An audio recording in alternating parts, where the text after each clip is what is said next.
ఏమవుతుంది? ఇగో రాహుల్తో కలిసి ప్రధాని వద్ద కోతారట. బీసీ రిజర్వేషన్ల పెంపునకు సహకరించాలని మోదీని కోరనున్న సీఎం రేవంత్. మోదీ అపాయింట్మెంట్ కోసం యత్నం. బీసీ బిల్లులు అంశంపై పార్లమెంట్లో చర్చ కోసం పట్టుబట్టాలని నిర్ణయం. రిజర్వేషన్ల పెంపుపై ఇండియా కూటమి ఎంపీలకు పవర్ పాయింట్ ప్రజెంటేషన్. ఇందుకోసం 2-3 రోజులు ఢిల్లీలోనే ఉండనున్న ముఖ్యమంత్రి. కార్యాచరణపై బట్టి ఉత్తమ్లతో భేటీ. బీసీ బిల్లులతో పాటు రాష్ట్ర ఆర్థిక పరిస్థితి, వనరుల సమీకరణపైన చర్చ. తెలంగాణలో బీసీ రిజర్వేషన్ల పెంపునకు సహకరించాలని ప్రధాని మోదీని కోరాలని ముఖ్యమంత్రి రేవంత్ రెడ్డి భావిస్తున్నట్టు తెలిసింది. ఇందుకోసం కాంగ్రెస్ అగ్రనేత లోక్సభలో ప్రతిపక్ష నాయకుడు రాహుల్ గాంధీతో కలిసి వెళ్ళి మోదీతో భేటీ అయ్యే అవకాశం ఉందని, ఈ మేరకు ప్రధాని అపాయింట్మెంట్ కోసం ప్రయత్నిస్తున్నారని సమాచారం. తెలంగాణలో చేపట్టిన కులగణన, అందులో వెల్లడైన వివరాలు, అసెంబ్లీ ఆమోదించి కేంద్రానికి పంపిన బీసీ రిజర్వేషన్ల పెంపు బిల్లులు తదితర అంశాలను ప్రధాని దృష్టికి తీసుకెళ్లనున్నారని తెలిసింది. సోమవారం నుంచి పార్లమెంటు సమావేశాలు ప్రారంభమవుతున్న నేపథ్యంలో ఈ సమావేశాల్లోనే బీసీ రిజర్వేషన్ల అంశంపై నిర్ణయం తీసుకోవాల్సిందిగా విజ్ఞప్తి చేయనున్నట్లు సమాచారం. విద్యా, ఉద్యోగ, రాజకీయ రంగాల్లో బీసీలకు 42% రిజర్వేషన్లపైన మాట్లాడాలని చెప్పి మాట్లాడుతున్నారు. చాలా సంతోషం. నిజంగా బీసీలకు రిజర్వేషన్ 42% రిజర్వేషన్ వస్తే చాలా సంతోషం. కానీ రిజర్వేషన్ ఎవరికి వస్తుంది? రాజకీయ పరమైనటువంటి రిజర్వేషన్లు ఉంటాయి. కానీ మా బీసీలకు ఏం చేస్తున్నారు? మా బీసీ ప్రజల పరిస్థితి ఏంటి? వాళ్ళకి ఏమైనా పథకాలు తీసుకొస్తున్నారా? మా పద్మశాలి బిడ్డలను ఆదుకుంటున్నారా? అదే మా చేనేతదారులను ఆదుకోబోతున్నారా? వాళ్ళకి ఇంకా బిల్స్ అయిపోయినాయి. ₹1 అంటే ₹1 రిలీజ్ చేయలేదు వాళ్ళకి బిల్స్. ఏం చేయాలనుకుంటున్నారు మీరు? ఏం చేద్దామనుకుంటున్నారు మీరు? సో ఎటువంటి పరిస్థితిలోకి వచ్చింది తెలంగాణ? ఎస్, ఒకవేళ ఇప్పుడు బీజేపీకి వచ్చింది పెద్ద ఘోష. ఇక్కడ ఏంది? ఆమోదముద్ర, గవర్నర్ ఆమోదం కోసం వెయిట్ చేస్తున్నారు. గవర్నర్ ఆమోదం కోసము అందరు వెయిట్ చేస్తున్నారు. గవర్నర్ ఆమోద ముద్ర వేయకపోతే కనుక ఎవరికి చెడ్డ పేరు వస్తుంది? తెలంగాణలో ఫస్ట్ బీజేపీకి చెడ్డ పేరు వస్తుంది. ఆమోద ముద్ర తెలిపిండే గవర్నర్ అనుకుందాం. కానీ ఈ సోకాల్డ్ రేవంత్ రెడ్డి కానీ, ఎవరైతే రెడ్లు కొంతమంది పొంగులేటి శ్రీనివాస్ రెడ్డి కానీ, ఉత్తమ్ కుమార్ రెడ్డి కానీ, ఎవరైతే రెడ్డీలు ఉన్నారో రిజర్వేషన్ రావద్దు, రాజకీయ పరమైన రిజర్వేషన్ రావద్దు అని కోరుకున్న వాళ్ళు ఉన్నారో వాళ్ళే ఏ ఉంటారు, బి ఉంటారు. ఇక్కడ నేను క్లియర్గా చెప్తా.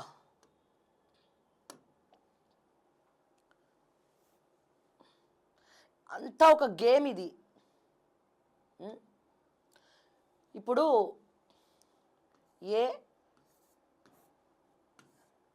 B, C. ఏలో గవర్నర్, కొంచెం రాయడం ఇబ్బంది అవుతుంది, ఏమనుకోదు. గవర్నర్ లెఫ్ట్ హ్యాండ్తో రాస్తున్నా. గవర్నర్ ఆమోద ముద్ర. ఏలో గవర్నర్ ఆమోద ముద్ర. గవర్నర్ ఆమోద ముద్ర తెలిపిండే అనుకుందాం. అప్పుడు ఎవరికి పేరు వస్తుంది? Revanth and Rahul. Revanth and Rahul. Revanth and Rahul పోయి ప్రధానమంత్రిని కలుస్తారు. ప్రధానమంత్రిని కలవగానే ఏమవుతుంది? గవర్నర్ ఆమోద ముద్ర తెలుపుతాడు. కానీ సో కాల్డ్ ఈ బి ప్లేస్లో ఉన్నటువంటి రెడ్డిలు, నేను అందరు రెడ్డిలను అంటలేనండి, కొంతమంది రెడ్డిని అంటున్నా, ఓకే, వీళ్ళ స్ట్రాటజీ చెప్తున్నా.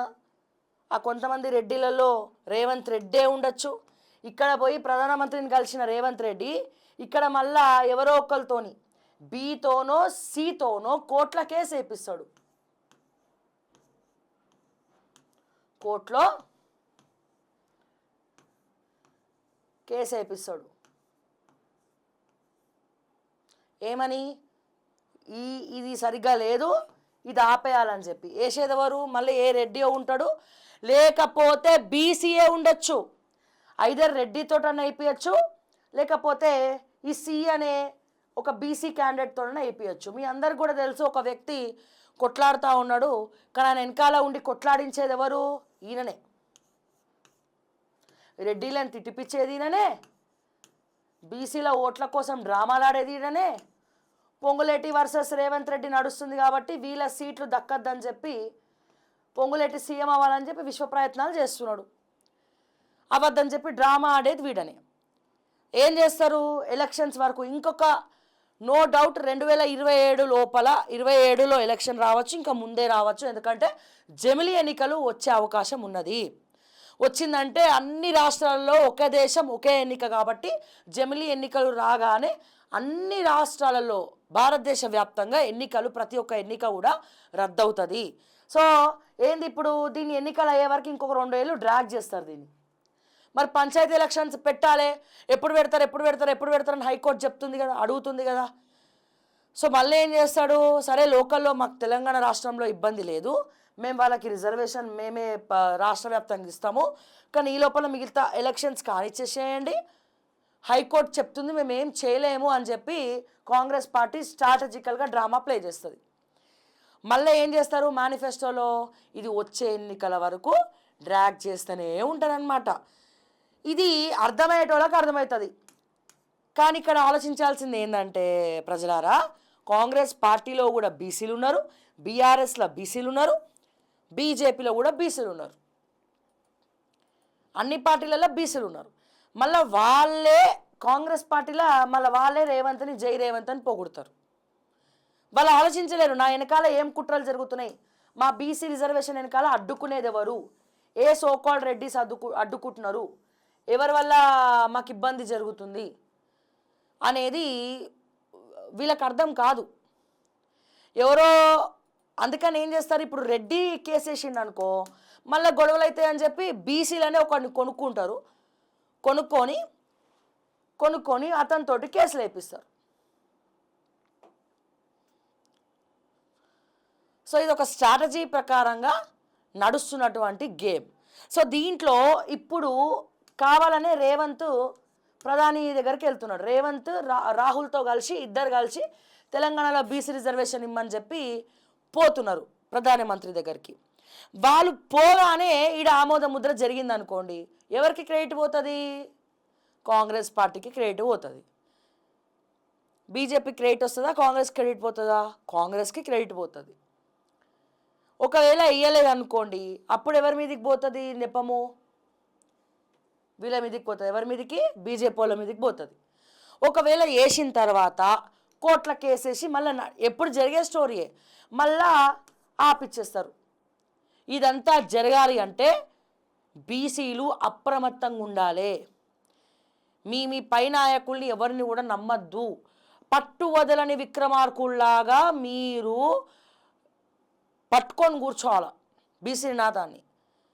ఎవరో ఒకరు వచ్చి కుంపటి పెట్టగానే ఎందుకు చెప్తున్నా ఇదంతా అంటే, మీరు అప్రమత్తంగా లేకపోతే ఇన్ని రోజులు కొట్లాడినారు కదా, కొద్దిగా ఓపికతోటి గట్టి కూర్చోవాలి, కొట్లాడాలి.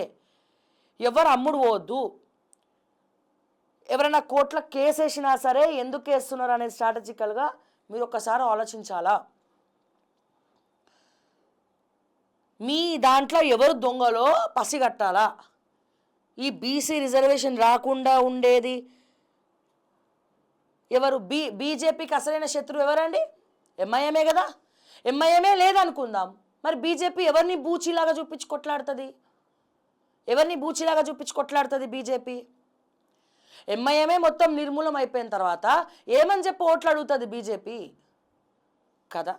అట్లనే బీసీ రిజర్వేషన్ వచ్చేస్తే బీసీ పేరు చెప్పుకొని కొట్లాడేటోళ్ళు మార్కెట్లో ఏమని బూచిగా చూపించి కొట్లాడతారు? రిజర్వేషన్ వచ్చేసిన తర్వాత ఏమని కొట్లాడతారు? మీకు అర్థమవుతుందా నేను చెప్పేది? నేను ఏం చెప్తున్నా, ఒక్కసారిగా రిజర్వేషన్ వచ్చేసింది అనుకోండి, ఏదైనా టాపిక్ కావాలి కదా వీళ్ళ కొట్లాడనికే, అప్పుడే ఇచ్చేస్తే స్టోరీ ఏముంది? బాహుబలి 1లోనే నీకు మొత్తము స్టోరీ చెప్పేస్తే బాహుబలి 2 రిలీజ్ కాదు, రెవెన్యూ రాదు, ఆమ్యాలు రావు, ఏం రావు. సో నేను చెప్పేది ఏంటంటే ప్రజలారా, రిజర్వేషన్ కోసం కొట్లాడేది వీళ్ళే. మళ్ళా ఒకవేళ అది వచ్చేసింది అనుకో, నెక్స్ట్ ఏ నినాదం ఎత్తుకుంటారు? ఏ నినాదం ఎత్తుకోలేరు కదా, ఇంకోటి ఏదైనా కొత్తది కావాలి. సో అందుకని నేను ఏం చెప్తున్నా, ఈ విషయంలో ఎవరిని కూడా నమ్మకండి. బీసీ రిజర్వేషన్ వచ్చేంత వరకు ఎవ్వరి మాయ మాటలు నమ్మకండి. ఐకమత్యంతో బలంగా నిలబడి తలబడండి. కొట్లాడి సాధించుకుంటే తెలంగాణ రాష్ట్రం వచ్చింది. బీసీ రిజర్వేషన్ ఎందుకు రావట్లేదు తెలంగాణలో? ఇది మనం ఆలోచించాల్సినటువంటి పాయింట్. ఇన్ని కులాలు ఉన్నటువంటి తెలంగాణలో 70-80% ఉన్నటువంటి బీసీలలో మొత్తం అన్ని కులాలు ఏకమైతే వచ్చిన తెలంగాణలో కేవలం బీసీలు ఒక పార్ట్గా రిజర్వేషన్ కావాలని కొట్లాడుతూ ఉంటే ఎందుకు రావట్లేదు అంటే, దీంట్లోనే కొంతమంది గుంట నక్కలు ఉన్నారు, వెన్నుపోటు పొడిచేటోళ్ళు ఉన్నారు, అమ్ముడు పోయేటోళ్ళు ఉన్నారు. సో వాళ్ళ వల్ల ఏది కూడా వర్కౌట్ అవ్వట్లే. ఆ దొంగలు ఎవరు అనేది మీరు ఏరి కోరి పట్టాలే. మొండి పట్టుకొని కూర్చుంటేనే బీసీ రిజర్వేషన్ అనేది వస్తుంది. ఇంతమంది రాబందుల మధ్యలో ఈ బీసీ రిజర్వేషన్ రావాలి అంటే మీ సంకల్పం చాలా దృఢంగా ఉండాలా. ఎటువంటి మోసపూరితమైనటువంటి మాటలు మీరు వినద్దు, నమ్మద్దు అని చెప్పి నేను మరొక్కసారి రిక్వెస్ట్ చేసి మీ మేలు కోరి చెప్తా ఉన్నా. సో ఇది